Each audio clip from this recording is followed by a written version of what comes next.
जय भीम भावांनो, स्वागत आहे तुमचं प्रत्येक नवीन व्हिडिओमध्ये। तर आज मी तुम्हाला दाखवणार आहे डॉक्टर बाबासाहेब आंबेडकरांनी मराठवाड्यात पहिले जे विद्यापीठ निर्माण केलं, जिथे औरंगाबादमध्ये आहे ते मिलिंद विद्यापीठ आणि मिलिंद कॉलेज तुम्हाला दाखवतो मित्रांनो। आज मिलिंद कॉलेज कसं आहे आणि त्याची हिस्ट्री पण सांगणार आहे। बाबासाहेबांनी त्याची कशी निर्मिती केली आणि हे पहिलं असं कॉलेज आहे, मराठवाड्यातलं पहिलं असं महाविद्यालय आहे जिथे मुलं शिक्षण घेऊ शकतात, उच्च शिक्षण नव्हे उच्च शिक्षण। तर चला मित्रांनो, व्हिडिओला आपण स्टार्ट करूत। तर मित्रांनो, आपण आता एंट्री करणार आहोत मिलिंद महाविद्यालयामध्ये।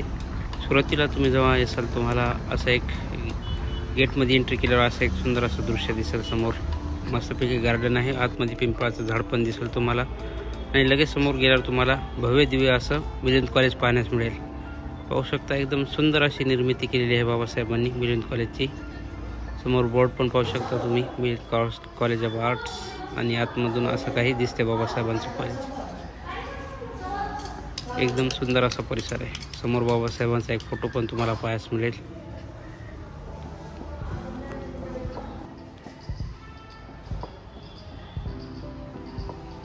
मिलिंद कॉलेजची निर्मिती होण्या अगोदर मराठवाड्याला उच्च शिक्षण घेण्यासाठी मुलांना प्रांतात जाऊन उच्च शिक्षण घ्यावं लागत होतं मराठवाड्यांच्या मुलांना। मात्र जेव्हा बाबासाहेबांनी मिलिंद कॉलेजची निर्मिती केली तेव्हापासून उच्च शिक्षण हे मराठवाड्यातील मुलांना मराठवाड्यातच राहून घेता येऊ लागले। तर पाहता बाबासाहेबांमुळेच मराठवाड्यातील मुलं उच्च शिक्षित होऊ लागले। जेमतेम गरीब मुलं आणि कुठल्याही कास्टची मुलं या महाविद्यालयात येऊन शिक्षण घेऊ लागले आणि उच्च शिक्षित होऊ लागले। या महाविद्यालयाची निर्मिती बाबासाहेबांनी स्वतः उपस्थित राहून केलेली आहे। त्याच्यातील काही चित्र मी तुम्हाला दाखवतो, जे की महाविद्यालयाच्या परिसरात तुम्हाला आता पण गेल्यावर पाहण्यास मिळतील। समोर फोटोत पाहू शकता तुम्ही डॉक्टर बाबासाहेबांसोबत लाल बहादूर शास्त्री पण दिसत आहे तुम्हाला।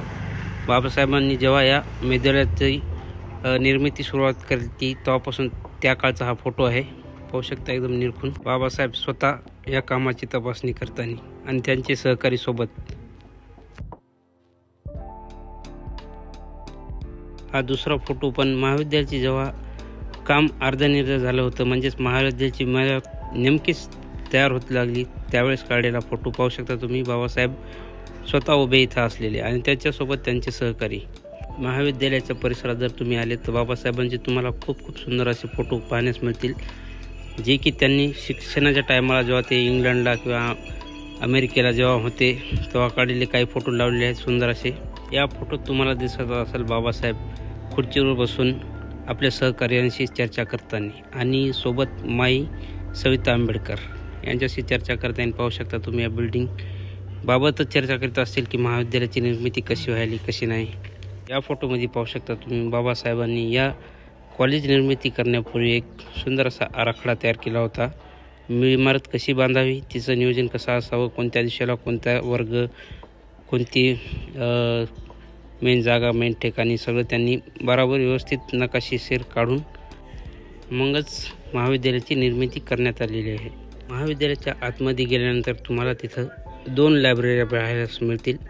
पहिले तर आर्ट्सची एक लायब्ररी आहे आणि त्यानंतर सायन्सची एक लायब्ररी पाहू शकता तुम्ही। एकदम सुंदर अशी ही लायब्ररी आहे आणि त्या काळातील तुम्हाला बाकडे आणि खुर्च्या पण दिसत असतील। ज्या काळात बाबासाहेबांनी ही लायब्ररी तयार केली त्या काळाच्या ह्या खुर्च्या आणि बाकडे असं चित्र दिसत आहे। तुम्हाला तर माहीतच असेल मित्रांनो की बाबासाहेबांचं रिझर्व्ह बँकच्या निर्मितीत मोलाचं योगदान आहे। त्याच्यामुळं एक बोर्डवर विद्यार्थ्यांनी भारतीय रिझर्व्ह बँकच्या बाबतीत एक प्रोजेक्ट तयार केलेला आहे। तो इथं या नोटीस बोर्डवर लावण्यात आला होता। त्याचं पण तुम्हाला मी दाखवतो, किती सुंदर असा हा त्यांनी प्रोजेक्ट बनवलेला आहे रिझर्व्ह बँकेबद्दल।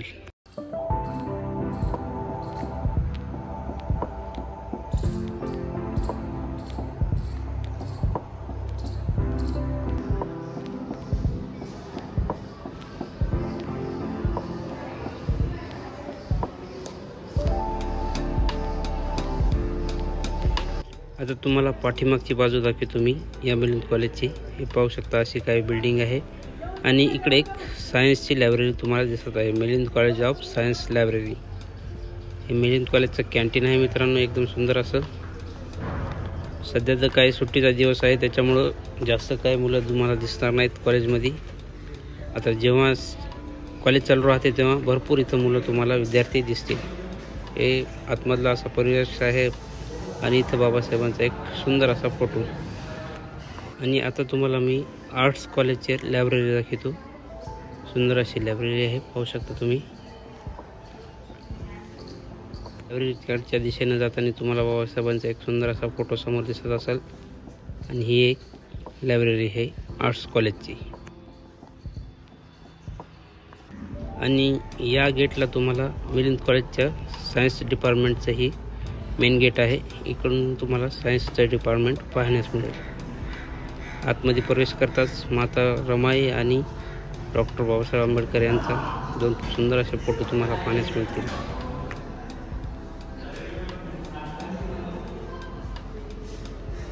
बाबासाहेबांचं सुंदर असं महाविद्यालय पाहिल्यानंतर तुम्हाला थोडीशी हिस्ट्री सांगतो या महाविद्यालयाची. या महाविद्यालयाची निर्मिती 19 जून 1950 रोजी निर्मिती करण्यात आली. या महाविद्यालयाची औरंगाबाद इथे तुम्हाला माहीतच असेल. या महाविद्यालयाचं पूर्वीचं now people education society arts आणि विज्ञान असं होतं. आणि त्यानंतर डॉक्टर बाबासाहेब आंबेडकरांनी या महाविद्यालयाला मिलिंद कॉलेज असं नाव देण्यात आलं. या महाविद्यालयाची निर्मिती झाल्यानंतर त्याचे उद्घाटन त्या काळचे राष्ट्रपती डॉक्टर राजेंद्र प्रसाद यांच्या हस्ते या कॉलेजचं उद्घाटन करण्यात आलं. तुम्हाला माहीत आहे का, जेव्हा हे कॉलेजची बिल्डिंग तयार होऊ लागली त्यावेळेस बाबासाहेबांनी छावणी येथे भाडेतत्त्वावर काही रूम्स घेऊन हे महाविद्यालय आणि इथल्या प्रोफेसरसाठी जे शिकवणीचे जे वर्ग होते ते तिथं भाडेतत्त्वावर विकत घेऊन छावणीत आणि ते विद्यार्थ्यांना शिकवित होते. तर असं काही मिलिंद कॉलेज होतं मित्रांनो. तर भेटू तुम्हाला पुढच्या व्हिडिओमध्ये. तोपर्यंत जय भीम, नमो बुद्धाय.